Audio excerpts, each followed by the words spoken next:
Good evening. I'm Mark Phillips, Metro's Director of Regional Mobility Planning and also Project Manager for the Blue, Orange, and Silver Corridor Capacity Reliability Study. I want to thank you all for taking the time and the energy for coming out tonight to participate in one of our third rounds of public meetings for this study. We started the study back in 2019. Actually, sorry, first, a little bit of housekeeping. I forgot to do this because we have this really talented, gifted moderator who's going to do this part, but unfortunately she isn't available. So we're going to do a 30-minute presentation, followed by 45 minutes for you to ask questions and for us to try our best to answer them.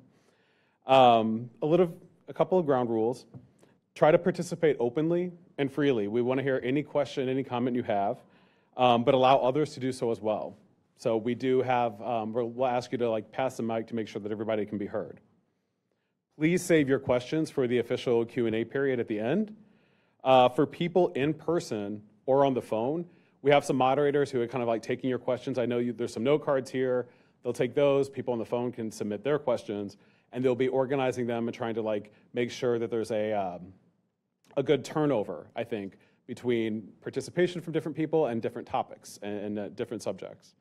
If you're online on the Zoom call, go ahead and put your questions in the Q&A box, and we'll get to them in order. So I think that's it. And for the housekeeping, and we'll move on to the actual presentation and the agenda today, where we'll talk about what this study is, if you haven't been involved in it before in some of our previous meetings, why we're doing it, how we developed and identified 6 potential alternatives to address some of the issues that we're going to talk about, what those 6 alternatives are and their costs, their benefits, their impacts, and then how we're going to wrap up the study, how we're going to bring it to a conclusion.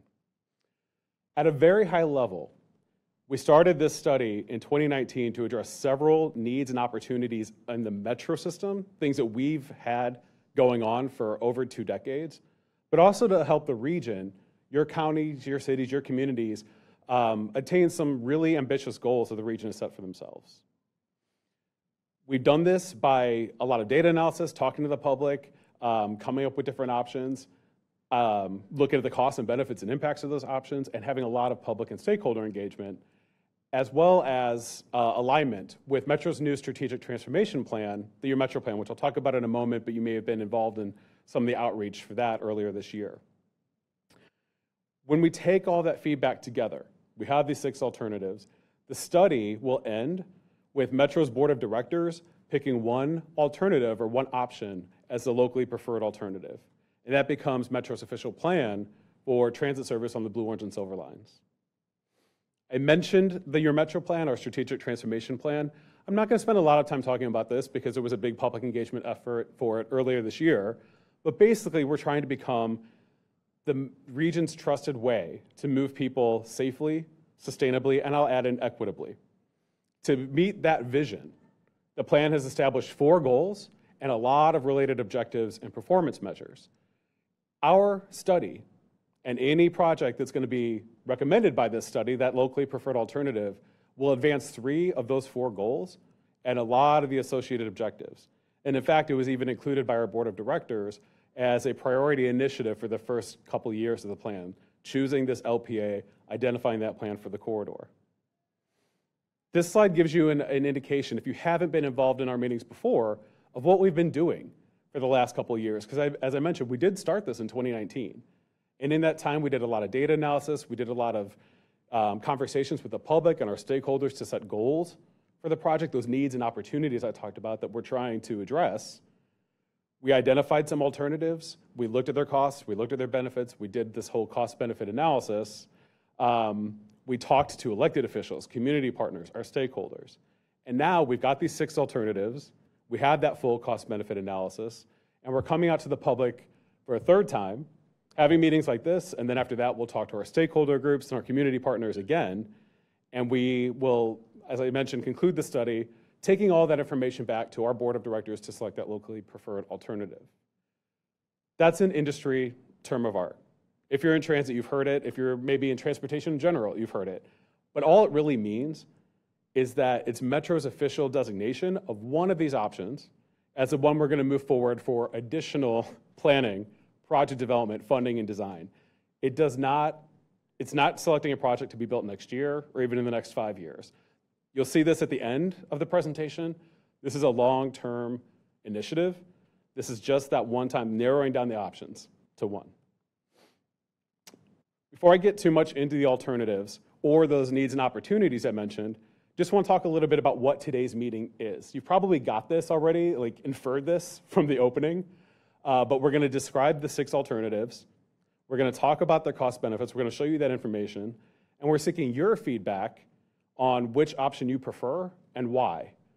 We also have a question out there. You know, we want to have something to call this, so there's an option in the survey, the online survey. You can tell us your ideas for naming it. And all that feedback, combined with what we hear from elected officials and our community partners, will inform the board's selection of that LPA. I do think it's important, though, just because you saw that timeline. We've been doing this for 3 years already, almost 4. At this point in the study, we're not revisiting the goals, the alternatives, or the results of the cost-benefit analysis. So this entire round of public engagement is really about these 6 alternatives and what you prefer. So with that, I'm going to talk a little bit more about how we got to the alternatives before I hand it to my colleague Mark Niles from HNTB, who's going to go through the fun part, because that's really the alternatives and what they do. That's the most interesting material here. But before you talk about that, it really is important, I think, to talk about why. What are we trying to do? So we started the study really kind of focused on Metro's needs. Again, I kind of mentioned that we've had these system constraints and limitations for over 20 years, and they've been, causing issues that we've needed to fix. But we realized that this is also an opportunity, especially if you're going to do a relatively large investment, to help the region and our community partners meet their goals as well. So we took all that information. We've got these needs and opportunities that I'll go into a little bit more detail. We did a lot of data analysis, and we did that public and stakeholder engagement. So these are the 3 major categories of information that shaped the alternatives. In terms of Metro's needs, our customers' needs, Metro's systemic limitations, the first one I want to talk about is capacity and crowding. So most people in this room, hopefully everyone in the room, realizes that those 3 lines, the blue line, the orange line, and the silver line, they all share one tunnel and set of tracks between the Roslyn Station and the Stadium Armory Station outside the Anacostia River. Because of that, sending all 3 lines on one set of tracks, we actually have, using existing systems and technology, a limitation of 26 trains per hour in either direction on each track. With that 26 trains per hour, if you're trying to divide that equally between the 3 lines, you can kind of see that in the graphic over to the right-hand side. If you're trying to divide that equally between all 3 lines, you can get about 7 to 8 trains per hour. If you want to maximize that 26 trains per hour like we did in 2016, you actually have to reduce service on one line to increase service on the other 2. So like in 2016, the last time we ran 26 trains per hour in this corridor, we were able to do 10 to 11 trains per hour on the orange and silver, but we had to cut the blue line back to 5 trains an hour, or every 12-minute service. So again, can't provide more equal service on all 3 with more than like 8 trains an hour. And with all the development that our jurisdictional partners, the counties and cities, are planning and forecasting over the next 25 years, that's 37% more people and 30% more jobs within roughly a mile of this corridor. I know we had a pandemic, our ridership is still recovering, but with that level of growth and development, which the jurisdictions have not changed their forecasts and plans, that level of service at 26 trains per hour will not be enough to carry the ridership projected from that growth. In addition to that, because all 3 lines share that one tunnel instead of tracks, it creates reliability issues too. If there's a service disruption on one line, it impacts the other 2. And in fact, if you know the system really well, the blue line is integrated with the yellow line or interlined with the yellow line. So if the service disruption is really bad, it can even influence or impact the yellow and green lines. So this is an opportunity for us, if we're going to look at the whole corridor, to find ways to allow us to better manage those service disruptions, to minimize the impacts on our customers and to move trains around those interruptions more easily. In addition to that, in a similar note, if we can de-interline, if we can decouple one of these lines, then we also have an opportunity to give our customers additional path choices for making that east-west travel between Virginia, DC, and Maryland. Right now, this east-west corridor, the blue, orange, and silver, that's the only Metro rail line that really provides the east-west service. So if we have additional path choices, that gives our customers more options. It's better for you, but it also helps us with resilience. So if there is a service disruption, it's not as impactful as it could be. Again, if we're going to look at these big changes, it's also an opportunity to fix some of the other historic constraints in our system, like connections, transfers. If you look at the Farragut North and Farragut West stations as an example, you all probably know that they're close, but they are separated. You can't have an in-station transfer between the red line and the blue, orange, and silver lines. This is an opportunity to look at a way to fix that. Similarly, we've got VRE, we have MARC, we have other regional services where we can improve and increase the connections and the transfer opportunities between Metro and those vital regional services. I mentioned at the beginning that we focused at the beginning, when we first started the study, we're really focused on Metro's needs and our customers' needs. But again, we want to try to help the region and the communities involved hit their goals. They have a lot of ambitious goals. So the first is development. I mentioned that growth that our jurisdictional partners are forecasting. A lot of people and a lot of jobs are on the corridor. But there's a lot of other areas that our jurisdictional partners think are going to develop and they've targeted. This map shows a couple of them. But in general, the region is an incredible economic engine. It's forecasting a lot of growth by 2050, and there's a lot of opportunity for us to provide more areas for transit-oriented development or to double down on the stations we already have with more development. So we thought about that. We also really center, at Metro, we really center equity. Our strategic transformation plan, that your Metro plan I mentioned, incorporates it into all of the goals and objectives. And the region has a lot of policy goals to try to get more equitable outcomes by 2030.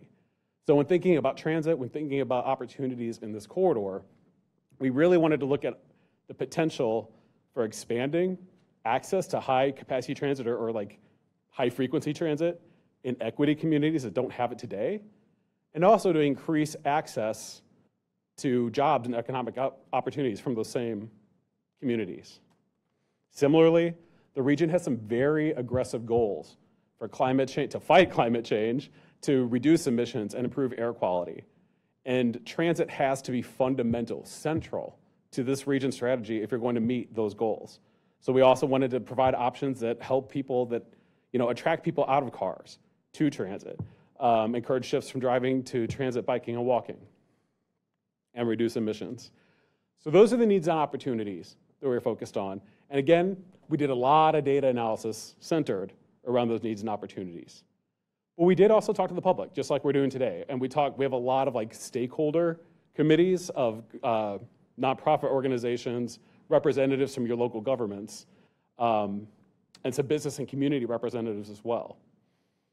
So back in 2019, we had one round where we were telling people why we were doing this, getting their feedback on what the goals should be, what kind of needs and opportunities that's actually where we elevated a little bit from just Metro's needs to some of those regional goals, was from that first round of engagement. And then in 2019, we came out again, we shared those needs and opportunities, we shared these goals, but we also invited you to sit down with us and map out options. We brought some concepts. We said, maybe here's some options we could look at. We also let people draw online and give us comments about what their ideas for addressing these goals, and we got 275 ideas from that second round. So we went through that, we screened them down to look at the 4 goals and look at other performance measures, and that delivered the 6 alternatives that we have today. So that's where we are. And again, the point of this outreach, show you the 6 alternatives and get your feedback on preference. All of that input, the needs, the opportunities, the public and stakeholder engagement, and the data analysis really helped us formulate 4 goal statements. So that locally preferred alternative, that option that our board of directors picks, should do 4 things. It should provide sufficient capacity to meet our ridership demand in the future. We're talking 2040, 2045. It should improve our reliability and on-time performance, give us some additional operational flexibility, and hopefully lower our cost profile, and finally support the region's sustainable development and equity goals. And with that, keeping those goals in mind, I'm going to turn it over to my colleague from HNTB, Mark Niles, to talk about the alternatives themselves. So we're going to spend just a couple minutes and talk about the 6 alternatives that we're looking at present. This chart kind of shows the basic types of alternatives that we've developed to address the needs in the corridor. One of which is called the no-build alternative. So that basically looks at whether the projects that are already committed to be funded over and built in the region over the next 15 to 20 years, if those are something that can actually address the needs that we've identified in the corridor. We've also identified a rail optimization and bus service. So that looks at whether there are lower cost kinds of improvements, lower cost than building new metro rail lines, if those kinds of alternatives could actually address the needs that we've identified in the corridor. And then we've also identified 4 new metro rail lines that provide a lot more benefits than the first 2 options, but also at a lot higher cost as well. This slide kind of shows a little bit more about the no-build alternatives. Essentially, the no-build alternative is what the planned system would look like in the year 2045 based on projects that we've already committed to build between now and the next 15 to 20 years.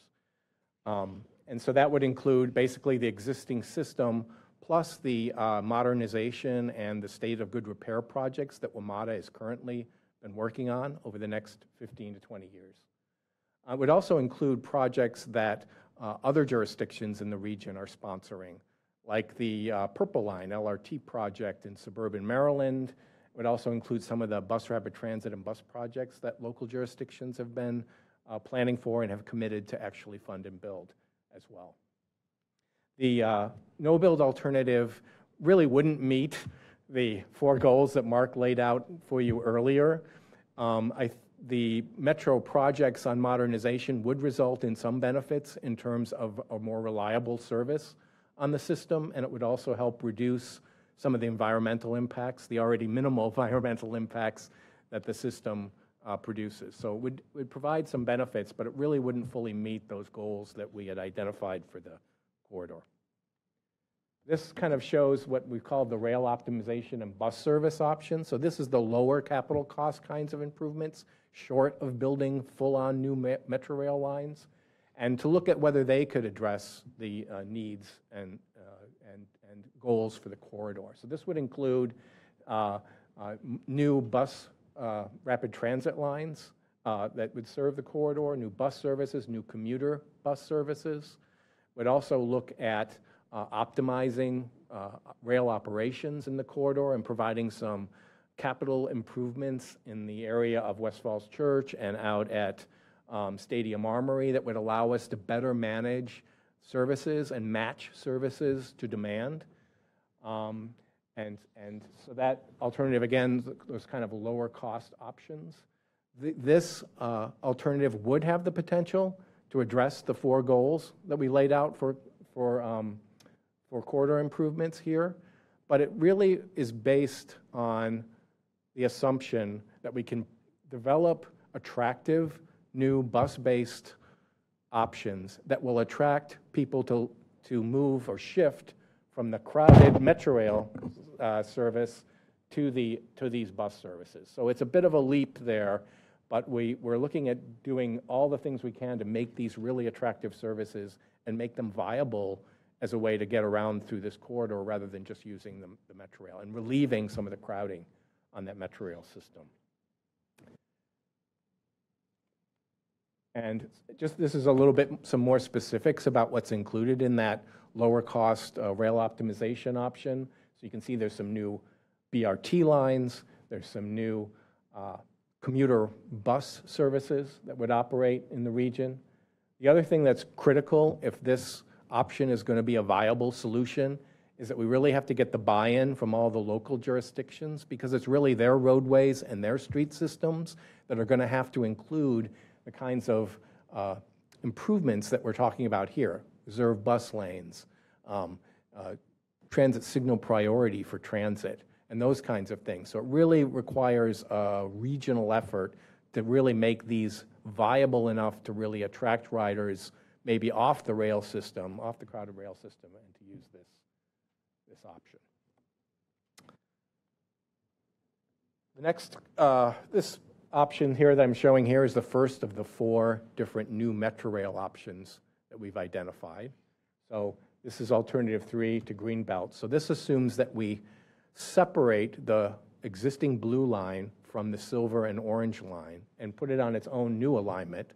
So that would require a new second Roslyn station to accommodate the new blue line in that area. It would extend the blue line in a new tunnel under the Potomac River, would go over and serve the Georgetown area, and then continue to the east, generally along an M Street alignment in Northwest DC, and this would be in tunnel underground, and connect over to Union Station. All of the rail alternatives, all 4 of the rail alternatives that we've developed, have this common segment in them that assumes a new rail line, as shown here from Roslyn over to Union Station. In the case of this particular alternative, once you move east of Union Station, it would continue on to the northeast, serving the Ivy City area, out to the Port Towns area in Prince George's County, and then up to College Park and Greenbelt, where it would terminate at that location. This alternative performs pretty well compared to the other alternatives in terms of reducing the potential delays from incidents and improving on-time performance. It also is the lowest capital cost alternative for all of the rail alternatives that we looked at. But it doesn't perform that well in terms of attracting new riders to transit and new revenues to the system. If you think about it, this alternative is located pretty close to a lot of existing lines and stations, so it's really not attracting new riders, it's providing relief for the crowding on the existing lines. So there's some benefits in being close to the existing lines in terms of reducing crowding, but it doesn't help you attract new riders to the system and new revenues. This is alternative 4. It's similar in some ways to the alternative we just talked about. It separates the blue line from the orange and the silver line, includes that same new connection from a new Roslyn 2 station through Georgetown and over to Union Station. But as it moves east of Union Station, this alternative turns to the south and then provides service to some of the higher growth areas down around the Navy Yard, around Buzzards Point, around St. Elizabeth's and the Homeland Security complex that's there, and also extends down to National Harbor, and then a further connection across the Woodrow Wilson Bridge and ties back in to the existing Huntington station. So sort of forming a blue line loop, if you will. And this alternative performs better than really all of the other alternatives in terms of reducing crowding on the existing lines. It also performs the best in terms of attracting new riders to transit and new revenues to the system. It connects a lot of areas with employment or high levels of employment or projected high levels of employment into the future.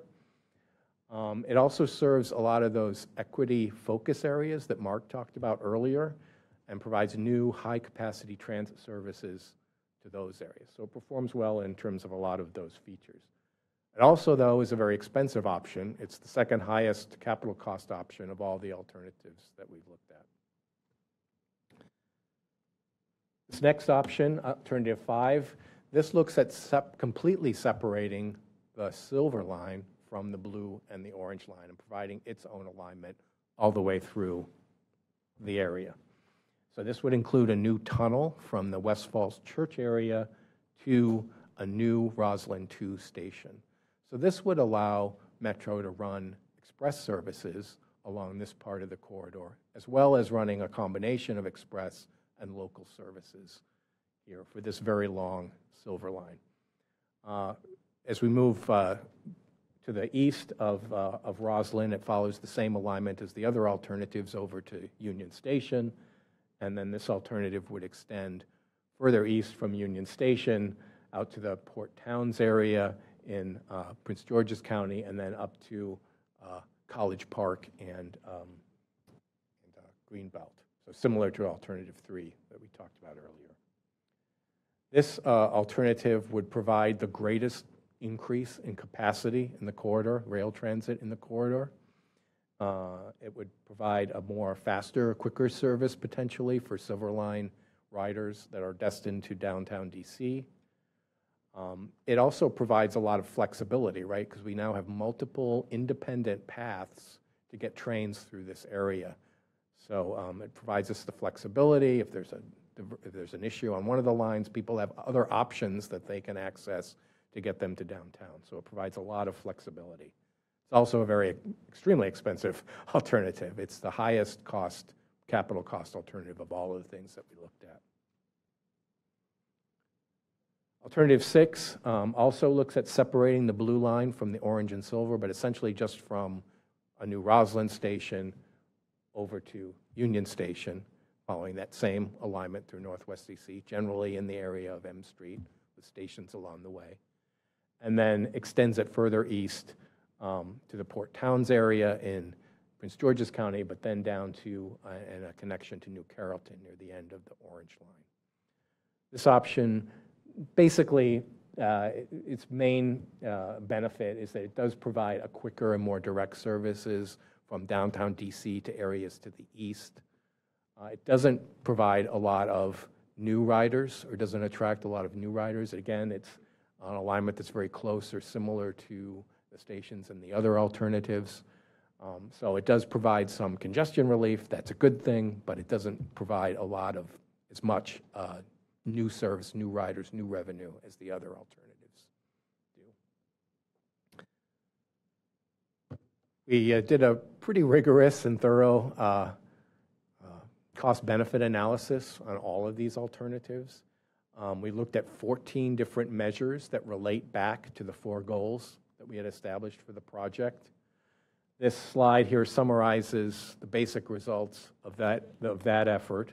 That arrow on the top kind of shows how the alternatives rank in terms of benefits. So if you just look at the benefits that these things would provide and the positive impacts, the blue line option to National Harbor performs the best out of all of those, but it's followed by the Silverline Express option.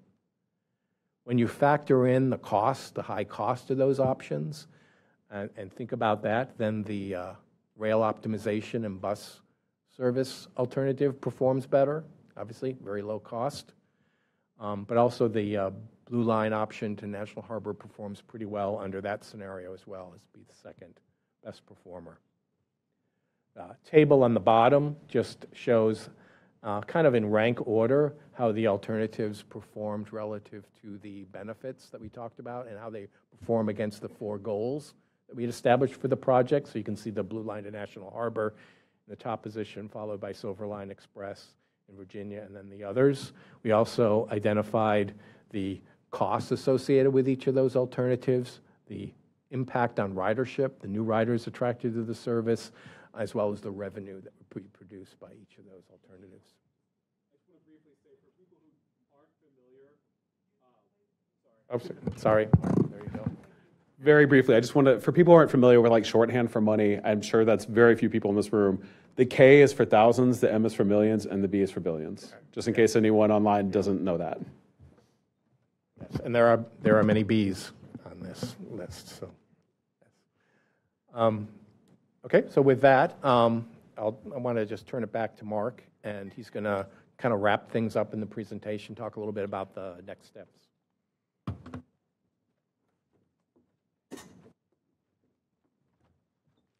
All right, thank you, Mark.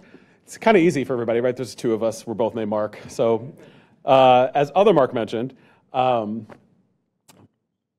yeah, so this won't take too long. We're pretty close to the end of the presentation. Just wanted to show you what the study looks like after this round of public engagement. When we get feedback from everybody in meetings like this and the survey, we're going to do one more round of talking to our community partners and stakeholders and get their feedback, let them know what we heard from you. That's really important to them, especially the elected officials. And then we're going to take all of that feedback back to our board of directors to support, to choose that locally preferred alternative. I want to end on this slide because I am confident that most people in this room are asking themselves this question. And if I didn't put this slide in here, someone was going to ask it during Q&A anyway. And that is, why now? Yes, we had the COVID pandemic. Our ridership is still recovering.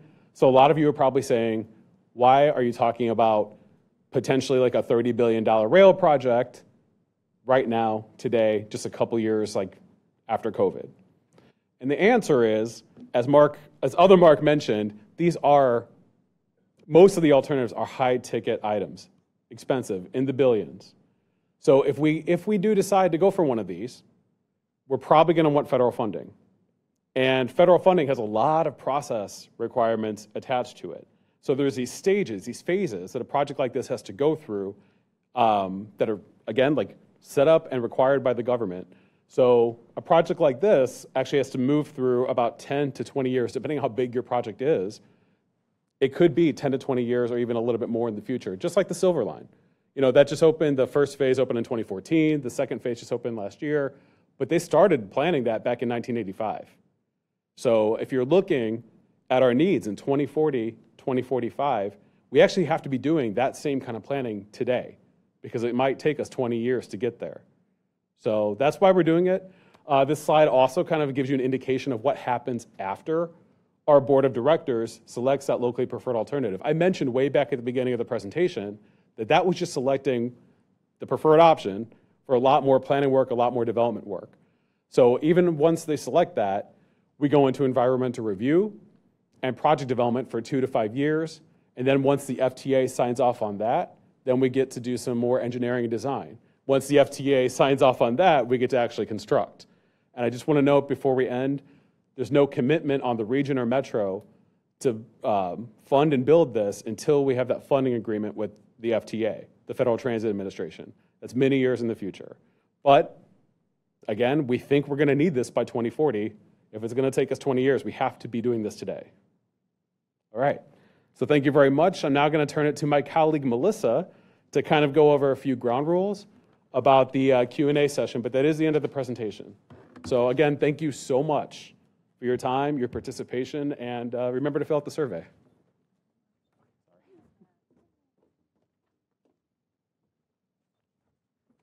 All right. Hi, everyone. I'm Melissa Kim. I work with Mark in Metro's Office of Planning, and giving them a quick break just to introduce the question and answer formatting and talk you through how it's going to go. So this is a 45-minute question and answer period. If you're here in the room, you'll see there's an option to actually ask your question into a microphone, or there's also the option on each of the seats, there should have been a note card and a pen. So if you'd like to write your question down, there will be folks, just put it up in the air when you're done. Folks will come around and pick those up. We're going to rotate through both the room and the virtual room to answer any questions that we're getting. And that's so that we can get to as many questions as possible and make sure we're hearing from as many different people as possible. So what we're going to do is collect the questions here online, and we may consolidate some questions if there are some common themes that are coming up. The order that we're going to be going in for the question and answer period is first the people in the room who want to ask their question via microphone. That'll be the first. And then people in the room who have submitted comments via a note card. That will be the second question. Next, we'll go to a webinar Q&A box question, and then finally a phone participant. And then hopefully this goes without saying, but please keep all of your questions and comments respectful. And then really quickly to reiterate, in-person participants who are using the microphone to ask your question, you'll have 30 seconds to ask your question and have it answered by Mark, and other members of the team. In-person participants who want to submit written questions, you're able to do so by writing your questions on the index card. We'll, again, be having someone come around. So at any point, just stick it up in the air. Webinar participants, as Mark mentioned earlier, you can ask your question through the Q&A box in the webinar. And then this is important for phone participants who are just on their phone. Please raise your hand if you have a question by using *9. And when your name or the last 4 digits of your number are called, then you'll have to put yourself off of mute, and you do so by pressing *6. And Mark, anyone can repeat these if people on the phone stick up their hand and don't have an idea how to unmute. You can reiterate that for them. So one last thing, as Mark mentioned in the beginning, please make sure if you notice that you're commenting too often, you're taking up most of the room, please do make room for others, because we do want to hear from as many different people as we can. And then last housekeeping note is that we're going to take all of the questions, transcribe them. Any questions that we may not get to that are in note cards, we're going to make sure to have written answers to every question that we receive, and we're going to go ahead and put those on Metro's website at the end after the presentation with reasonable amount of time to go through and answer all of them. So I think that's it for the housekeeping. I'll hand it back over. I think we're going to go ahead and start. So if anyone has a question in person via microphone, that's the first one. So someone will come around and hand you a microphone.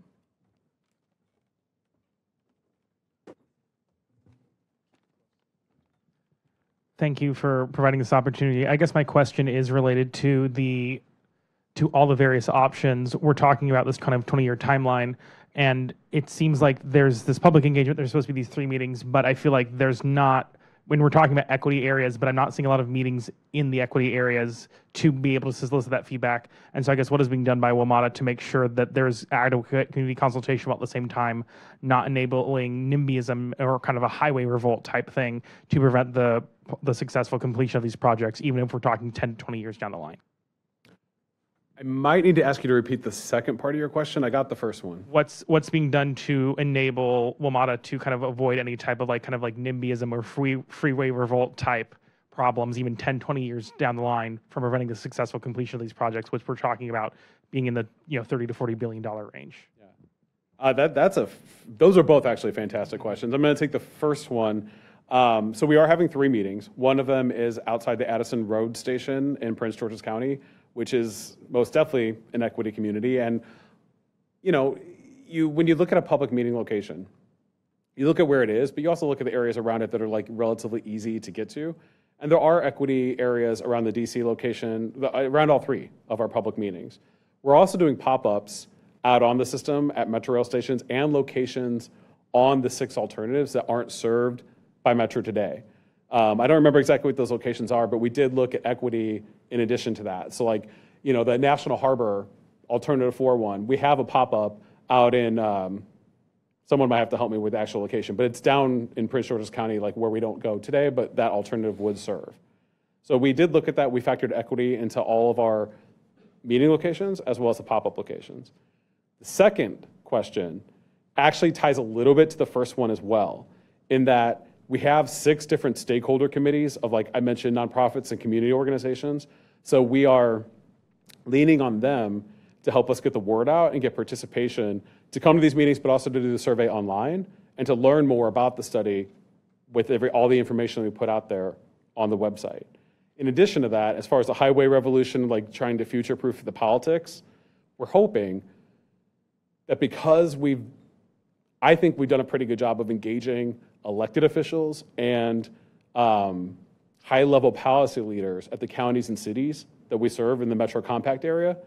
If we can get consensus at our board of directors and with those regional leaders on what this LPA is, we'll have that kind of like political willpower and resources to keep this moving along. Metro can only do so much by itself to avoid NIMBYism. But I think as long as we have advocates and political support, that'll help. I can't guarantee that we'll be able to fight the highway revolution, but we're doing pretty good so far. And I think we've also been, having multiple ways for people to participate in terms of being on the phone and being on the web, so they don't always have to be located near where we have these stations or where we have these meetings. They can participate from wherever they are. So hopefully makes that a little easier for all folks to participate.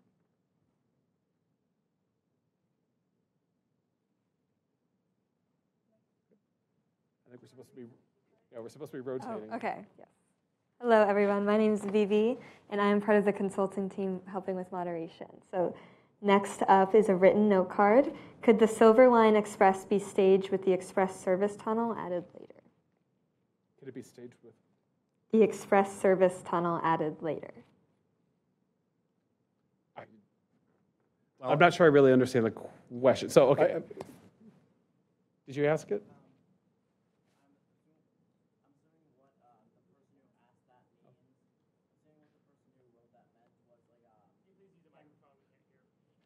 Actually, can I just, whoever wrote the note card, if you're still in the room, maybe you can stand up and ask a question. There we go.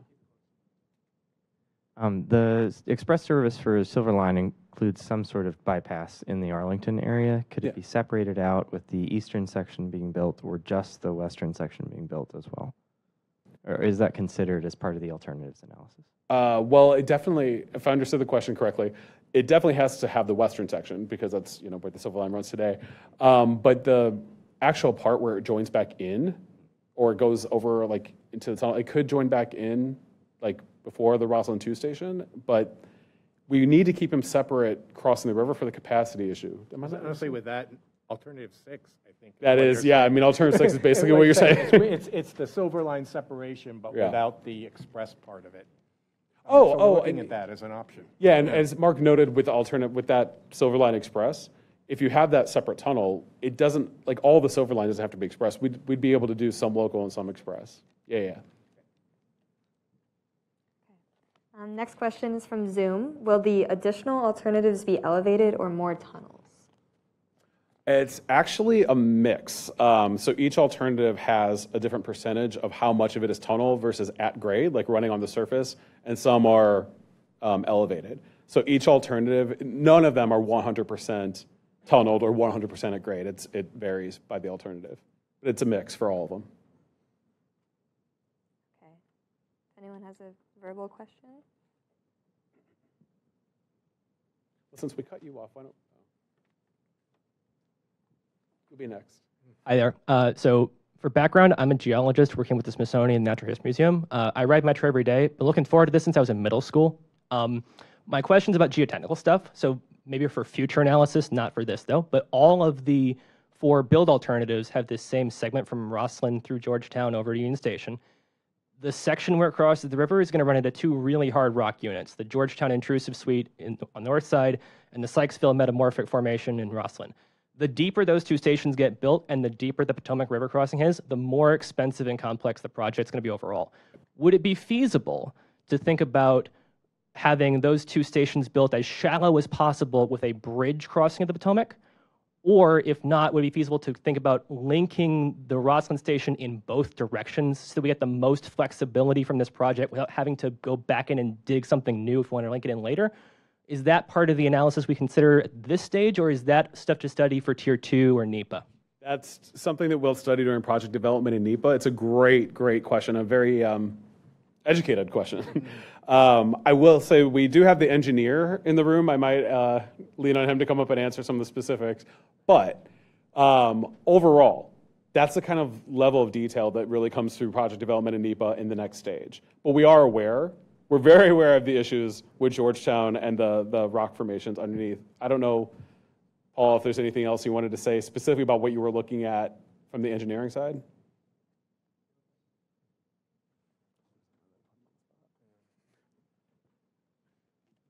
Yeah, hi. I'm Paul Ellman with the consultant team.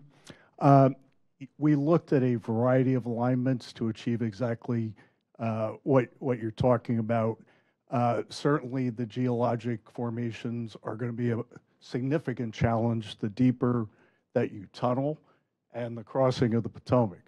So the contrary to that is the disturbance that it would cause of having a shallow cut and cover station in Rosslyn and trying to connect it with the elevation and profile of the current blue line, I think is the big challenge, because I think as envisioned right now, the 2 Rosslyn stations would be approximately at the same height to facilitate easy pedestrian movements between them, right? So if you had one station that was much higher, it would make much more complicated pedestrian flow between the 2. And I do think a cut and cover station would be very impactful to blocks and blocks of Rosslyn and Courthouse and even back behind that. So balancing all of these things through the NEPA process and determining impacts is certainly what the team will look at throughout the whole process. So next question is from a note card. Will the new construction cause significant delays in existing services? That's kind of a similar answer in that that's a kind of like finer detail that comes out during NEPA and project development, and actually probably even later on in the design and engineering portion. And I think while there certainly are likely to be some delays, we are separating routes Right. and building new ones. So it is a little bit less impactful than upgrading the existing lines in terms of any potential disruption. So I can't say that it's not, there won't be some of that, Yeah, obviously, as part of the construction process. Next question from Zoom for option 5, with the trains never stopping Clarendon, Virginia Square, and some of the other stops traditionally along the existing Silver Line, or would it only skip them during the express services? So that it would only skip them for the express services. Like there'd be a new Boston 2 station, I believe, that express and local could serve. But at a certain point in the future, if this was the alternative and it was built, Metro's board of directors would decide what the service plan is at that time, like in 2040, 2045. But we're intentionally creating it so that you could do local or express service. So and the way we designed it would be that there would be connections between the new express line and the local line so that you could pick whether some Silver Lines would still go through the local service while others would go through the express line. So it just gives you all kinds of flexibility in terms of how you design the service to best meet the needs in the corridor.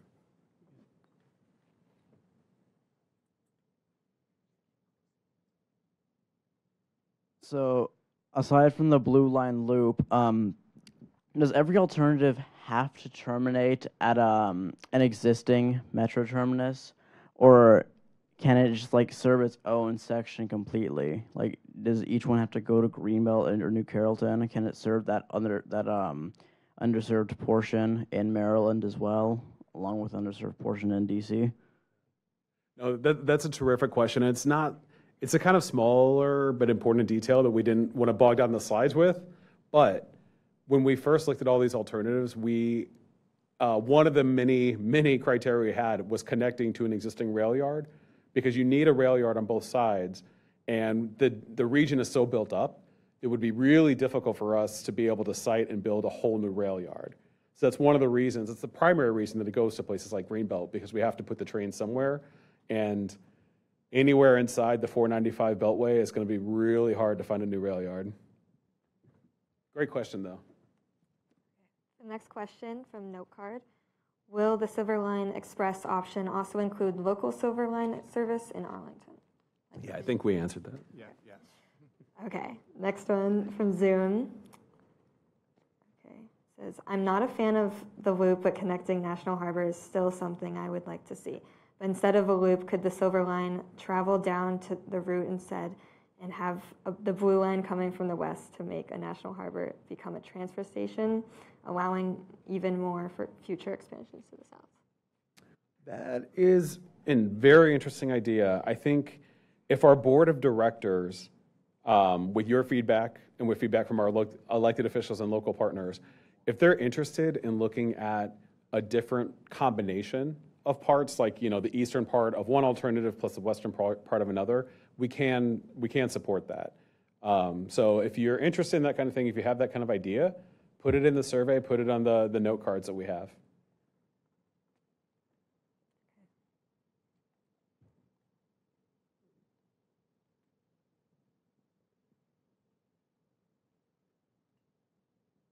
Hi. Oh, hello. Hi. When looking at the Silverline Express service, how much of a time-saving measure is it? Because the Silverline, as it extends into Loudoun County, is still double-tracked, and you can't bypass stations in that region. Is it really an express service for just one particular area, or is it an express service that more equitably serves the whole system? It's a really good question. It would only be express between West Falls Church and the Roslyn 2 station. In terms of minutes saved, I don't know if someone on the project team remembers that offhand. I have to be honest, I don't. There's a lot of detail. It's basically the time that it takes to stop at those 3 or 4 other stations that we wouldn't actually be stopping at. So it's basically the dwell time and the deceleration time at stopping at those 4 or 5 stations that we wouldn't have to stop at. But if you're interested in the actual, the minutes, the actual number, follow up with us after the meeting and we'll find it. Next question from a note card. East of Mount Vernon Square, each of the northeast corridors take different routes to New Carlton or Greenbelt. Why are they attached with their specific alternative? How did you choose which line to pair them with, and can we mix and match? I think that's relatively close to what we said before. If our board of directors is interested, we can look into mixing and matching. And as this young gentleman pointed out, we have to connect to a rail yard. So that's how we indicated New Carrollton and Greenbelt as two of the termini. And whether it was a silver line going to one or the blue line going to the other, it was just to kind of like really look at the differences in the alignments and compare the two different lines, right? So that we could look at what it would look like going to Greenbelt with the silver line and the blue line, look at ridership impacts and revenue to see if they would be any different. We also looked at things like the densities along the route that are planned in the future. Is that the kind of level of density that can support a metro rail system? So we kind of thought about that as we designed these options. We wanted to give each of these alternatives kind of their best shot in terms of attracting riders and relieving congestion. Yeah, that's one of the reasons that like Port Towns and Ivy City are some of the locations we picked for that eastern section. Next question from Sky from Zoom. Do we have a projected date for the decision? Also, how will the $750 million budget shortage by 2025 affect these proposed projects? That is a fantastic, I mean, they're all fantastic questions, actually. I'm not quite saying that, but it's an important one that's come up in the news a lot. We don't have a timeline yet for the board of directors picking the LPA. We're hoping it'll be sometime this year, but to Sky's point, it really is completely tied up in the budget conversations that are going on. There's a lot of there's a lot of discussions that need to happen across the region on multiple fronts. I will say though that this won't surprise you. Our $750 million budget gap and the fact that it's going to extend into the future unless we solve it and get worse in the future unless we solve it has come up at our board of directors meetings and before that. And the fact of the matter is we need to be able to walk and chew gum at the same time. We need to get that fixed before we would ever do anything. There's no way that we would move this like for a federal grant or construction until that problem gets solved. But we also can't stop doing everything else until that problem gets solved. Because remember, if you look back at the slide I had about why now, if this is going to take 20 or 25 years, we need to keep moving forward unless and until we get a clear signal that we won't need it or that the region, can't fund it. But we need to keep moving until we have that signal. Next question will be in person.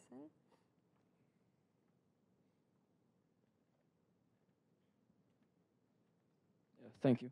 Alternatives 3 through 6, which seek to add additional river crossing capacity, would disrupt many existing trips on either the blue, orange, or silver line, depending on which one is rerouted into a new tunnel.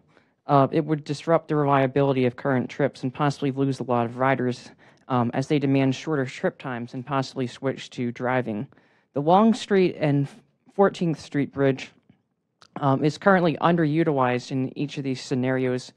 Scenario 1 and scenarios 3 through 6. It only involves the yellow line running at half of the capacity that the bridge would support. Are they currently considering an alternative under scenario 2 that might involve a turnback at West Falls Church or East Falls Church and rerouting to enable us to utilize the full capacity of this river crossing?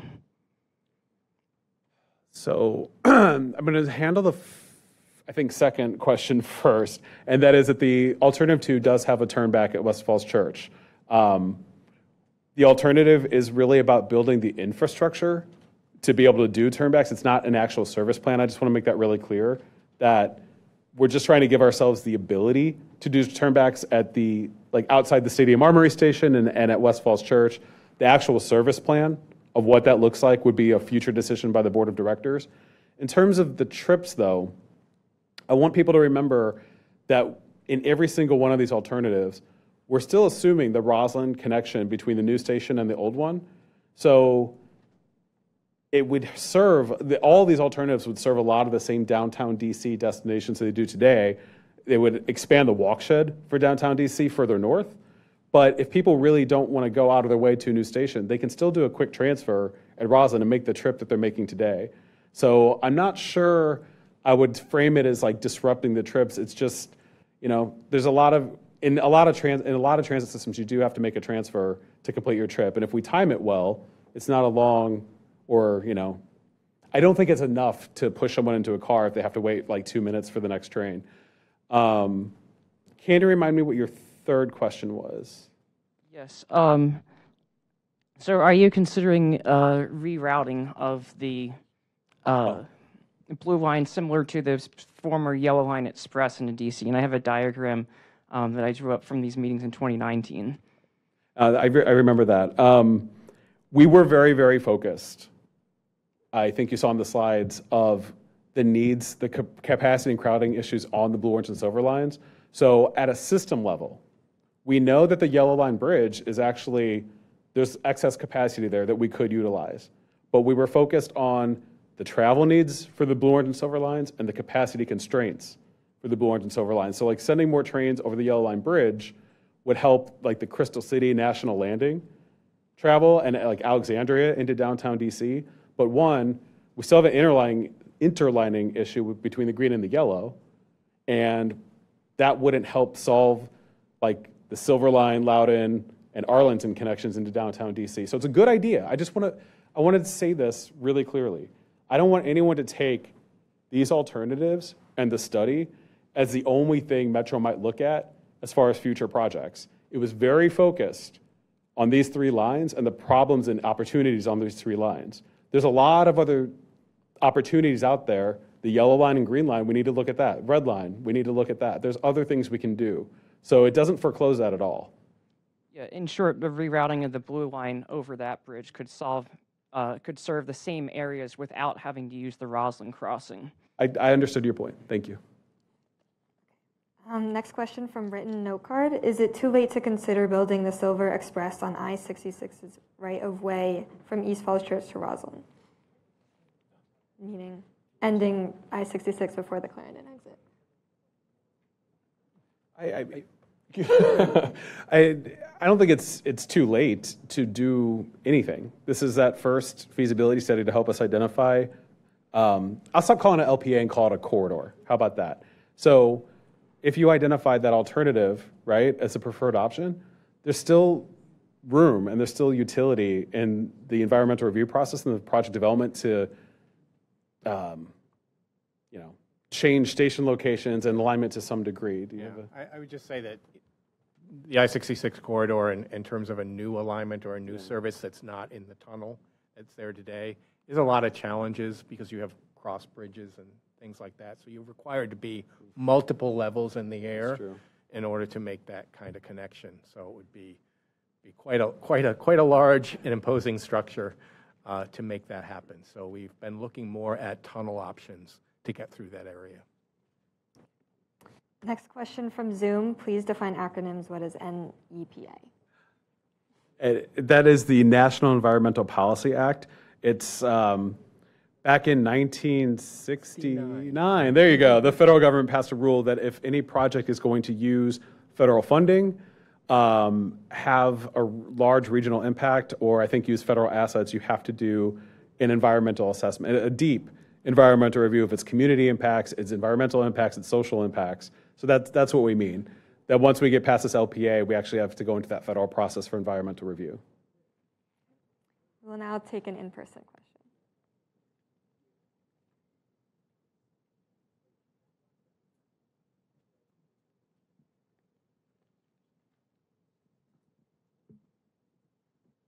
Testing? Okay, there we go. So this is sort of a 2-part question. First of all, does the alternative 2 cost include non-metro costs, so bus lanes, other infrastructure improvements from regional partners, not just Metro? And also, right now Metro has no commuter bus fleet, has limited BRT fleet. Will Metro buy all of those new buses, or will they be doing some sort of partnership with MTA or another contractor to get the buses? Yeah, so the cost estimates actually do include bus prioritization treatments as well as the vehicles. Now, those were our best estimates based off of our costs and our jurisdictional partners' costs for things like bus rapid transit. But they would have to be jurisdictional projects. So they were part of our stakeholder committee, right? So that capital cost does include vehicles, bus lanes, priority treatments. Whether we would buy the vehicles or they would buy the vehicles, that'd be a future decision, but it includes those costs. But I just want to make clear, Mark mentioned this when he was going through the alternatives. Those bus options are designed or planned to try to draw people off of the Blue, Orange, and Silver lines to try to like reduce the crowding that we believe we'll have in 2040, 2045. It will only do that if our jurisdictional partners commit to those investments. Right. And generally, those are kind of roadway improvements, right? And WMATA's not really in the business of roadway building. So it really would require the participation, support, and commitment of those local jurisdictions. We've identified the money for it, but they're the ones that would actually have to get the money and implement it. Yeah, that's why I personally am in favor of more of the rail side, because it just seems a lot more like a lot more regional partnership, and that seems to not work out that well with other development projects like Purple Line or other projects require extensive regional cooperation. Take your comment as advisory. Right, next question from a note card. How will Roslyn 1 and 2 stations be connected, and also Farragut North and West stations? And also Farragut North and West stations. Those would be pedestrian tunnels directly connecting the platforms. Okay. Next question from Zoom. How will WMATA make sure to reach diverse audiences for feedback in future town halls? I think that, our public participation plan that we follow has a huge emphasis on equity and community outreach. And in fact, that strategic transformation plan that I mentioned at the beginning of this, the Your Metro plan, it has as one of its initiatives up front the creation of a completely new community outreach office and community outreach resources, whose entire specialization will be forming new relationships with community leaders and community groups and sustaining those relationships and making them true partnerships. So like not, how like this, when Metro has a project, we come out to the community and we try to have public meetings and we try to get people involved. The intent there is actually to have consistent, common meetings with them. So we're not always asking them something, just hearing from them and just building those relationships. So Metro is working on that, not specifically for the study, but in general. We're trying to do that over the next couple of years so that we have that relationship with the community.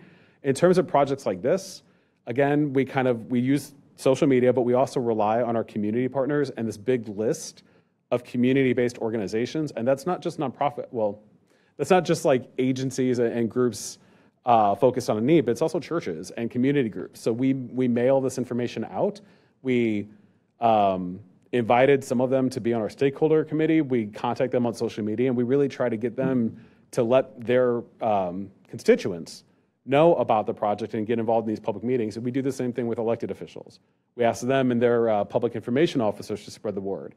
So, there's always room for improvement. I'm never going to stand up here and say that we did everything right and we, hit every equity community and every CBO, but we try, and we're going to keep improving in that regard. We'll now take an in-person question.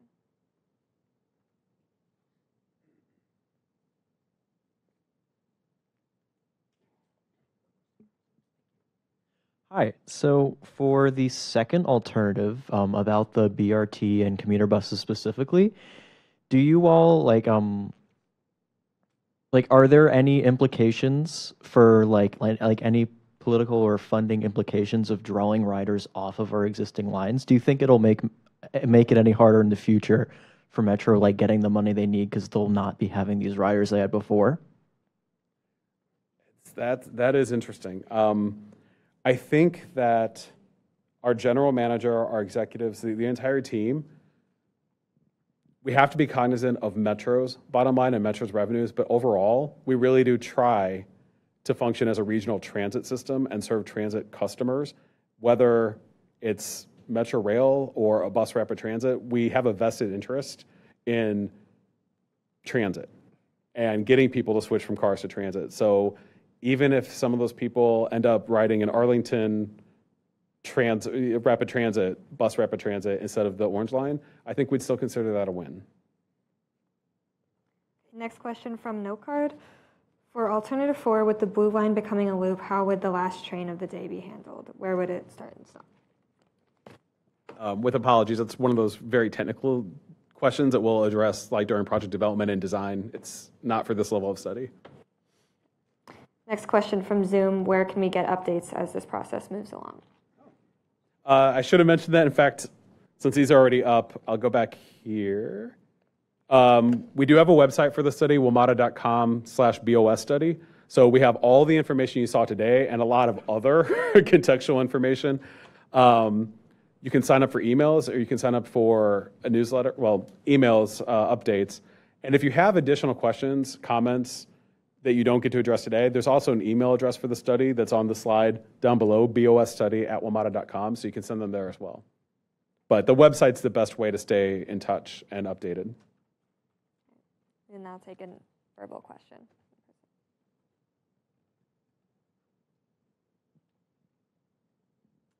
Hi. Several of these alternatives propose building a new Roslyn 2 station. And my question is, one, like, how do you think that would impact transfer times between the blue and the orange and silver lines? And the second question is, is building the second station a foregone conclusion? Is it, or have you guys at all considered putting, let's say, for example, the blue line on a separate track, but still running the blue line into the same Roslyn station on a parallel separate track? That's, again, I hate to keep kicking the can, but that's a very detailed engineering question that would have to come later. I do know that in 2014, we kind of did a study, very high level engineering, kind of like high level analysis of the Roslyn station itself.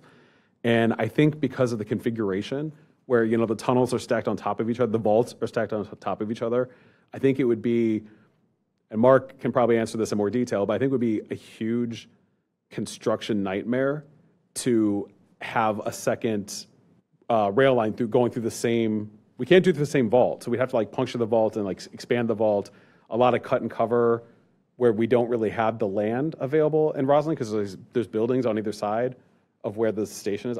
I don't think it's necessarily feasible to add a new line in there. Yeah, but it's very challenging to have to disrupt the vault of the existing station, just the way they're designed. You really need to do something parallel but close to. And I think that's what we're looking to try to do with the Roslyn 2 station. And then just have a pedestrian connection between the existing station and the Roslyn 2 station. We're looking at something that's maybe a block, I want to say a block apart. So it's not a huge distance to go from one to the other. Okay, thank you. Next question from a written note card. Can we get both low-cost improvements, for example, turnbacks and new lines? Honestly, that's kind of a decision for our board of directors as well as our jurisdictional partners and regional leaders. There's nothing about any of the new lines or that alternative to the rail optimization that would preclude each other. So technically, yes, we could do both if they decided they wanted to invest in that, or there might be some value in like the bus rapid transit options and maybe the turnbacks being kind of like a starter or interim while we're pursuing the full line. Like there's options there. Next question from Zoom. If one of the proposals is chosen, does it mean the other proposals are eliminated forever, or can it be considered for a future project? Kind of like the answer I just gave, nothing would, well, I don't want to say nothing would be precluded because, you know, there's one silver line alignment, there's two silver line alignments and two blue lines. So you couldn't do one blue line and then do like a different version of the blue line later. These are big, expensive projects though. So I have to be honest, I think that, you know, over the next 50, 80 years, if we did build a new rail line, out of these 6 alternatives, the only other thing we would probably likely do is some of those like lower capital costs of the rail optimization studies. Or maybe, like I mentioned, there might be some utility in different combinations of different parts. So like one part of alternative 4 plus one part of alternative 5, but two entirely, both like two different rail alternatives. I don't see a lot of potential for that. We'll now take an in-person question.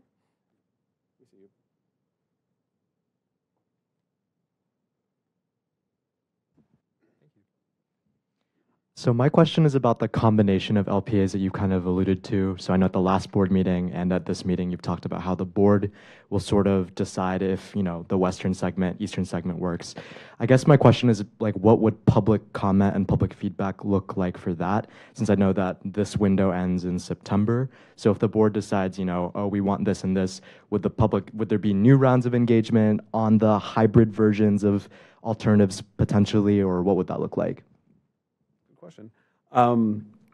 This is the round of public engagement we're doing for this study, right, to get to the LPA.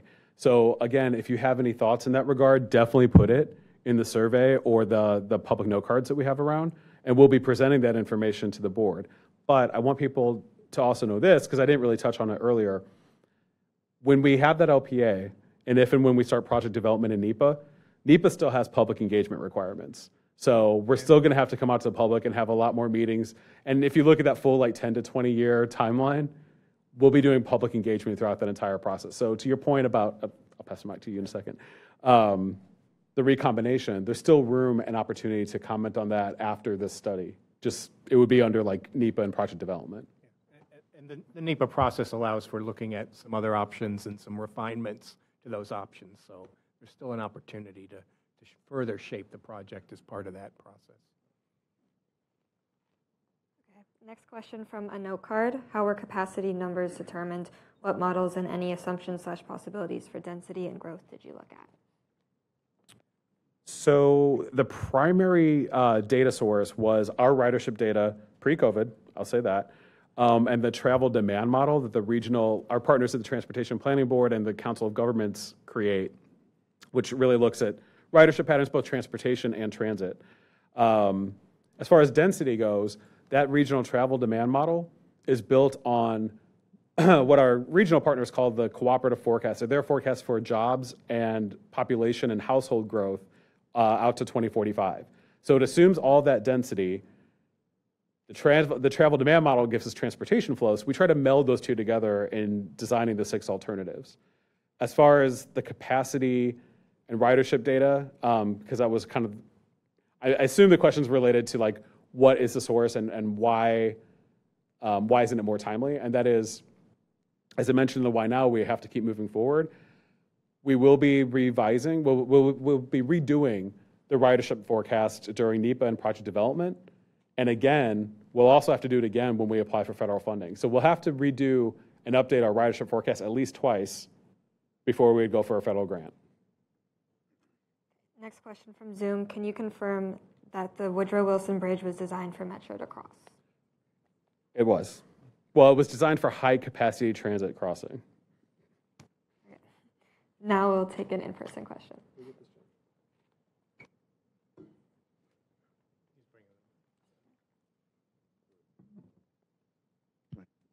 Is inquiring about the cost to build this system is around $1 billion a mile, and I'm just wondering if you think about getting expertise from other countries involved, see how they build their undergrounds to keep the cost down. It seems like the European ones can do it cheaper than us. Spanish, Italians, the Scandinavians, especially if you're getting into hard rock mining and what have you. And obviously these stations are going to be deep, I assume 40, 50 meters down, a lot of them. And I've been over to Europe and seen the deep stations over there. So, so I'm just wondering whether you thought about whether getting European, Asian contractors involved in doing something like this. Thanks.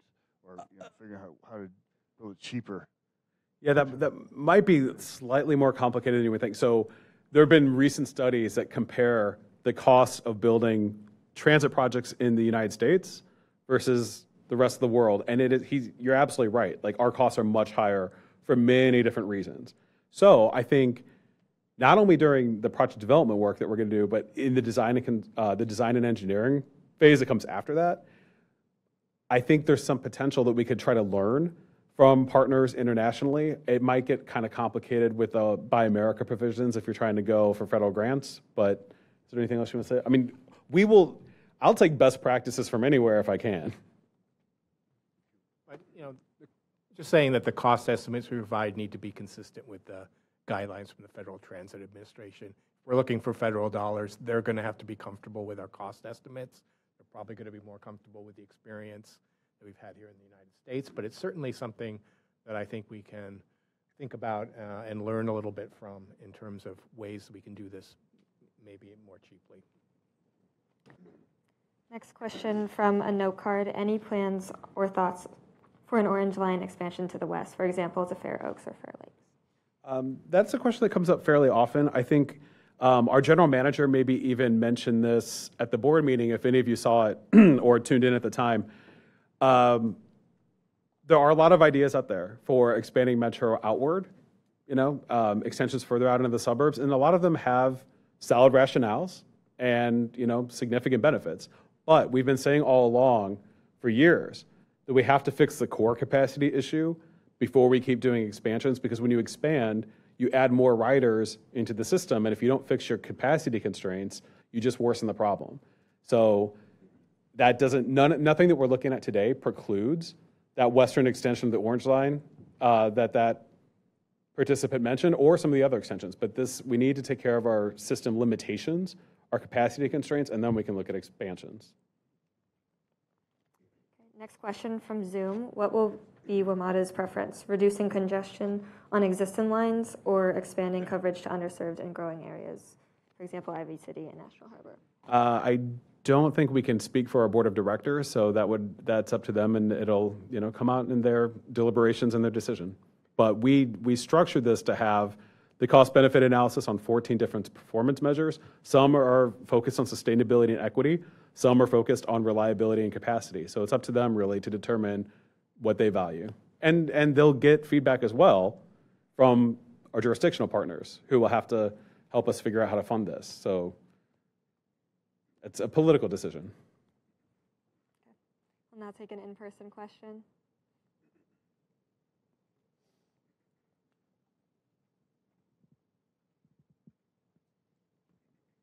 Thank you and good evening. So just curious, I understand that, just for background information, I'm an intern at WMATA, specifically in the Office of Power, and I've been talking to some of your colleagues, particularly John Tigret, and I understand you've been making the rounds with the jurisdictions and the political players at hand with regards to the future funding of any sort of alternative. What has been the word from jurisdictions? Are they leaning towards any particular alternative or to particular qualities of various alternatives, if that makes sense? Is that a lot? It's a slightly complicated, I think I get what you're asking. It's a slightly complicated answer because every jurisdiction has their own goals and objectives, right? I'll say overall, one thing that we heard across the board, which I was happy to hear because this is what I do for a living. They were fundamentally really happy to see Metro coming out and talking about the future and long-range planning. For a long time, we'd been very focused on the next day and the next week and the next month. So they were, regardless of what their primary interests were, they were happy to see us talking about the long term. I think the Virginia jurisdictions tend to be very focused on the capacity issues, and the Maryland and DC more focused on development, trans-oriented development, and equity. But they're all interested in all of the issues. It's just which they prize maybe a little bit higher than the rest. Thank you. Next question from Zoom. Can the Green Line from Branch Avenue cross over to Huntington to give the benefits of the loop, which provides alternative ways if there is a blockage at Roslyn? I think that the river crossing on Wilson Bridge does add resilience to the system. Again, that second river crossing or the third river crossing. We didn't specifically look at Green Line for the same reason that I mentioned earlier, that we were focused on the capacity needs and the limitations on the Blue, Orange, and Silver lines, that downtown east-west segment. But I will note, if the LPA that the board of directors and our regional partners want to pick isn't that National Harbor line, there's still the future potential of an extension from Huntington to National Harbor. The bridge is there. It's got that space reserved for high-capacity transit, so that could be like a future decision at some point. We'll now take an in-person question.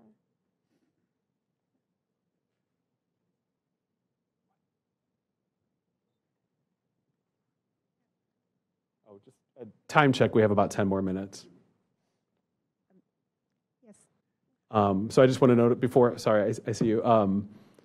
I think somebody mentioned earlier that if there's unanswered questions, go ahead and still submit them, and we'll answer them in a document and put that document on the website. It's just, we actually have to be out of the room at 8, so we have a limit. Hi. Yeah, my question was about the bridge. Since it's a drawbridge, there is space, and that's not going to disrupt the drawbridge activities? I honestly have thought about the same thing, and I know that the reserved space, I don't know exactly how it would work with the drawbridge. I have to be completely honest. Okay. Any thoughts? I mean, it's certainly something doable. I mean, they looked at preserving that space for the opportunities for rail transit.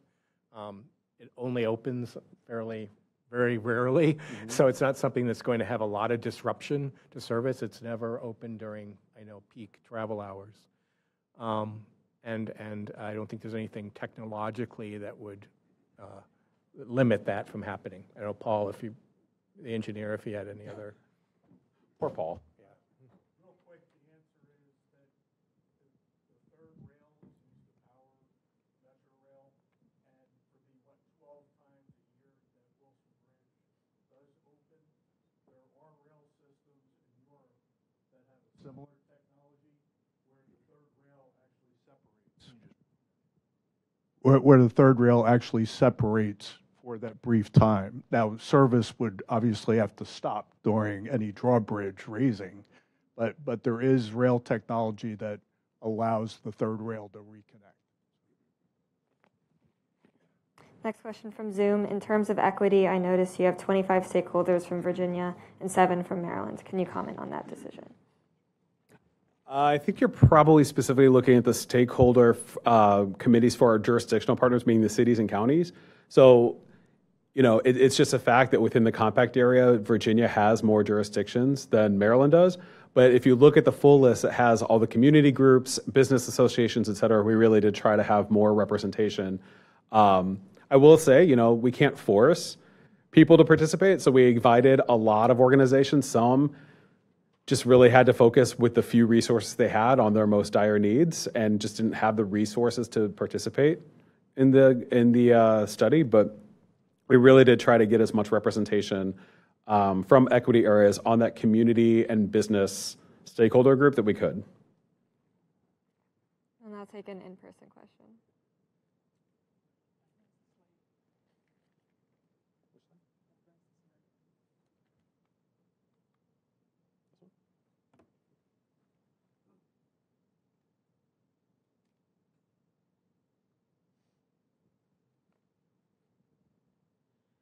Hello. So this is concerning Alternative 5, which involves a Silverline Express tunnel in Virginia, and specifically that portion. Like, would it be theoretically possible to kind of take that portion out of that alignment, potentially, considering the fact that it would only save a marginal amount of minutes for customers traveling out towards the Tysons and Reston areas along the toll road? Because, I mean, I would like to know as well then the time save customers would get by going through that express tunnel, but is there a potential outcome where that gets taken out and we still use the alignment from Union Station to Greenbelt in that proposal? Yeah, so I think that question was relatively close to one asked earlier. That's basically Alternative 6. It doesn't have the express tunnel. It just has the Silver Line going to Roslyn 2 Station and then through downtown to Greenbelt. If you want more detail on the time savings, you can ask that gentleman right there. His name is Chris. Hey, Chris. After the meeting, if you can just look up the time savings, because I didn't remember it off the top of my head, but we had at least 2 questions about it. All right, thank you. But it was also kind of like keeping that segment to Greenbelt to maintain that connection to College Park and UMD. So yeah, so the 6 alternative, which is that Silver Line, that goes like it's the existing line. Goes to New Carrollton. Oh, so you're saying like the line to Greenbelt, but just with a local tunnel? Yeah. It's a possibility if you want to put that in the comments. Sort of all right. mix and match. Thank you. So we 2 more questions? 1 more question? What time is it? I think 55. We have 1 more question. Okay. One more question from Zoom. With these options, which treatment of Roslyn Station is favored by the agency in terms of feasibility at this point? From Jacob. The Roslyn Station is actually pretty much the same across all the alternatives. Right? Yeah. Okay, so that was short. We can take one more question, and then we'll end. Okay, so an in-person question. Actually, I'm sorry. Can we have somebody else? Because somebody who hasn't asked a question yet. Sure. You already got it, sir. Yeah. I just wanted to ask if there was any particular consideration given to serving the federal workforce and federal offices, sort of given the importance of the federal government and kind of driving regional planning historically, especially because I think the Blue Line Loop seems to do that much better than the other alternatives. We actually looked at density activities in terms of housing, population, jobs in general. We didn't specifically investigate federal offices, but if they were, as they are, if they're a large concentration of jobs, it kind of came up that way. But we didn't specifically look at what would best serve federal offices. Okay. Catch this one guy. No.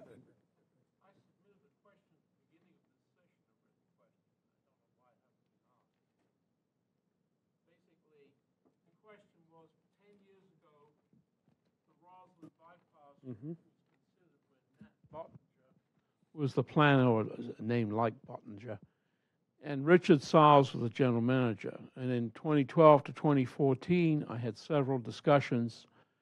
The Roslyn bypass would be a 3/4 mile tunnel to connect the Orange and Silver lines from east of the courthouse station to join the Blue Line north of the Arlington National Cemetery station. Right. Sarles told me at the time the cost would be under $2 billion. Then as demand warrants, and by the way, none of you have discussed demand tonight, that then you could cut and cover under the Pentagon parking lot to connect to the Yellow Line 14th Street Bridge, and that would provide a far, far, far cheaper alternative.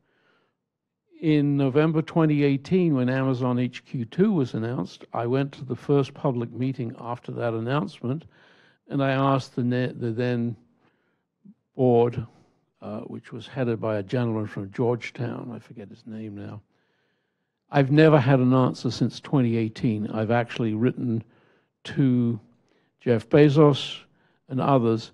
So the whole point is that rather than spending $40 to $50 billion, which is easily what some of these plans, I used to be a geotechnical engineer 50 years ago, and believe me, the gentleman back here understands very well the complexities of both Roslyn and the river.